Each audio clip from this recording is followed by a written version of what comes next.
মাঘ মাসের প্রথম দিন, মাঘের শীত যাকে বলে, সেই শীত এখন রাজ্য জুড়ে দাপট দেখাচ্ছে। রাজ্য জুড়ে শীতের সঙ্গেও রয়েছে কুয়াশারও দাপট। কোথাও ঘন কুয়াশা, কোথাও হালকা কুয়াশা।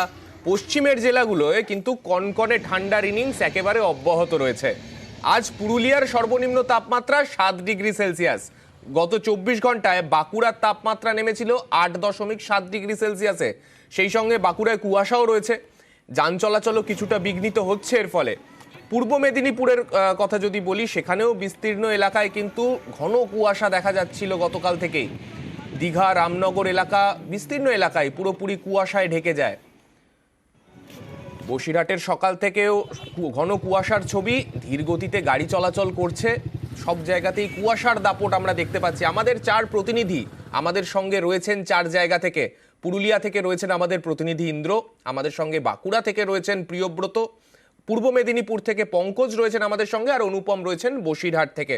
আমি 4 জনের কাছেই যাব। প্রথমে আমি যাব ইন্দ্রজিতের কাছে। ইন্দ্রজিৎ, পশ্চিমের জেলাগুলো তো কদিন ধরেই একেবারে ঠান্ডার মার কাটার ইনিংস খেলছে, তার মাঝখানেও একেবারে মাঘ মাসের প্রথম দিন কুয়াশাটাও রয়েছে কিছুটা। কিরকম ঠান্ডা ওখানে?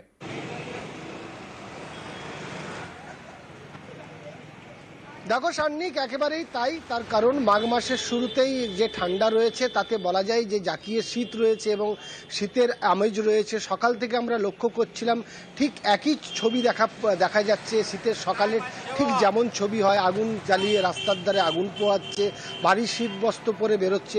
সকালের দিকে হালকা কুয়াশা থাকলেও বেলা বাড়তেই রোদ ঝলমলে সকাল মনে হচ্ছে। তার কারণ ইতিমধ্যে সূর্যের আলো দেখা যাচ্ছে, ফলে কুয়াশার দাপট আস্তে আস্তে কমছে, কিন্তু ঠান্ডা একই রকম রয়েছে।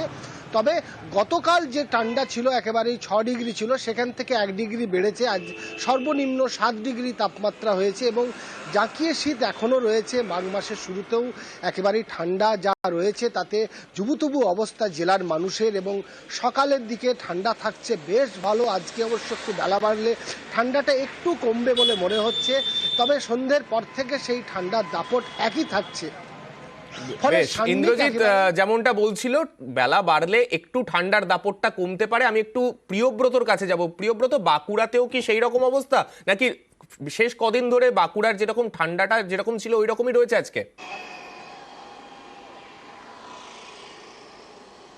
দেখো, ঠান্ডা কিন্তু একই রকম হয়ে রয়েছে। তুমি গত 24 ঘন্টায় 8.7 যেটা টেম্পারেচার, সেক্ষেত্রে কিন্তু দেখাই যাচ্ছে যে ঠান্ডায় যে ঠকঠকে ঠান্ডা বলা চলে সেই ঠান্ডা কিন্তু রয়েছে।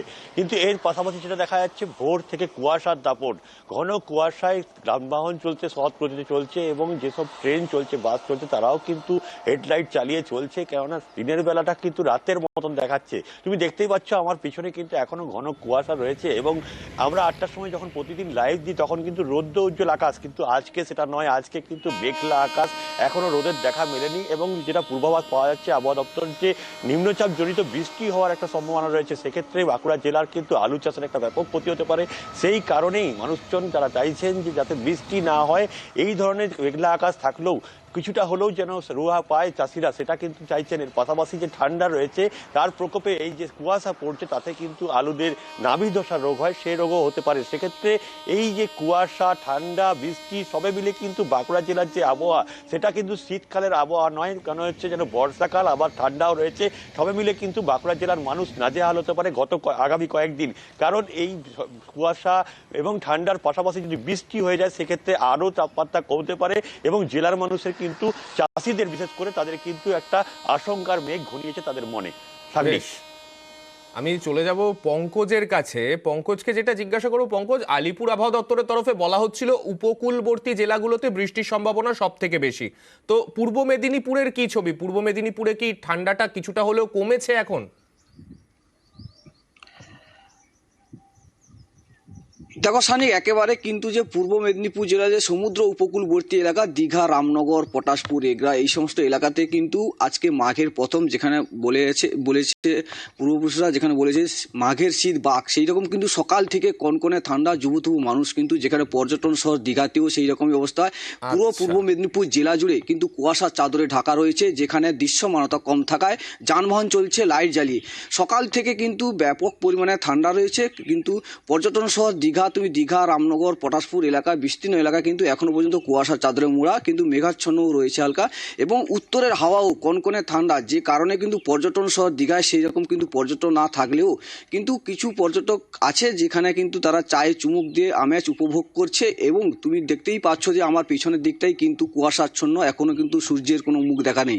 সেক্ষেত্রে দেখা যাচ্ছে পূর্ব মেদিনীপুর জেলা জুড়ে একেবারে কনকনে ঠান্ডা, যুবতু মানুষ কিন্তু যেখানে একেবারে দৃশ্যমানতা কম থাকায় যানবাহনও চলছে কম, একেবারে পূর্ব মেদিনীপুর এগরা পটাশপুর রামনগর দীঘা জুড়েই কিন্তু ঠান্ডা, কনকনে ঠান্ডা রয়েছে। সার্নিক, বেশ, আমি চলে যাব আমাদের প্রতিনিধি অনুপমের কাছে। অনুপম বসিরহাট থেকে রয়েছে।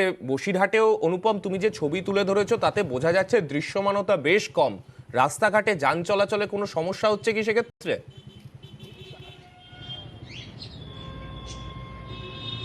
হ্যাঁ দেখো সার্নিক, বাঙালিদের একটা কথা আছে, মাঘের শীত বাঘের গায়ে, ঠিক তেমনই কিন্তু একদম কথাটা মিলে যাচ্ছে। মাঘ মাসের শুরুতেই কিন্তু যেমন কুয়াশা তেমনই কিন্তু কনকনে ঠান্ডা, এবং তার সঙ্গে কিন্তু হাওয়া বইছে, যে কারণে কিন্তু ঠান্ডার অনুভূতিটা কিন্তু বেশ গায়ে লাগছে। এবং সকাল থেকেই কিন্তু দেখা যাচ্ছে যে আগুন জ্বালিয়ে ঠান্ডা থেকে রেহাই পাওয়ার জন্য মানুষ কিন্তু আগুন পোয়াচ্ছে এবং চায়ের দোকানে ভিড় করছে। এবং যেহেতু প্রচণ্ড কুয়াশা আছে, সেই কুয়াশার জন্যে কিন্তু দৃশ্যমানতা কম হওয়ায় গাড়ি চলাচল কিন্তু অন্য দিনের তুলনায় কিন্তু স্বাভাবিকের তুলনায় কিন্তু যথেষ্ট ধীর গতিতে চলছে। এবং সুন্দরবন, প্রত্যন্ত সুন্দরবন এলাকা এবং হিঙ্গলগঞ্জের যেসব এলাকায় নদীর ফেরি সার্ভিস, সেই ফেরি সার্ভিসে কিন্তু কোনো রকম প্রভাব পড়েনি, তারা কিন্তু সময় মতন চলছে।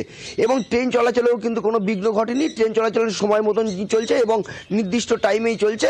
তবে টাকিতে যেসব পর্যটকরা এসছে তারা কিন্তু অন্য দিনের তুলনায় আজকে যথেষ্ট কম, কিন্তু যারা এসে তারা কিন্তু হোটেল থেকে বেরিয়ে পড়েছে এবং নদীর ধারে তারা কিন্তু ঘোরাফেরা করছে, চায়ের দোকানে কিন্তু চায়ের চুমুক দিয়ে কিন্তু ঠান্ডা অনুভূতি করছে এবং হচ্ছে কিন্তু নদীতে ঘোরাফেরা করে কিন্তু ঠান্ডার আমেজ নিচ্ছে।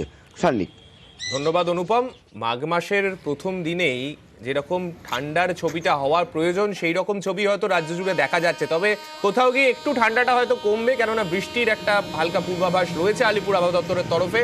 তবে কুয়াশা রয়েছে বেশ কিছু জেলাতেই, যেখানে ঘন কুয়াশার কারণে দৃশ্যমানতায় একটু সমস্যা হচ্ছে।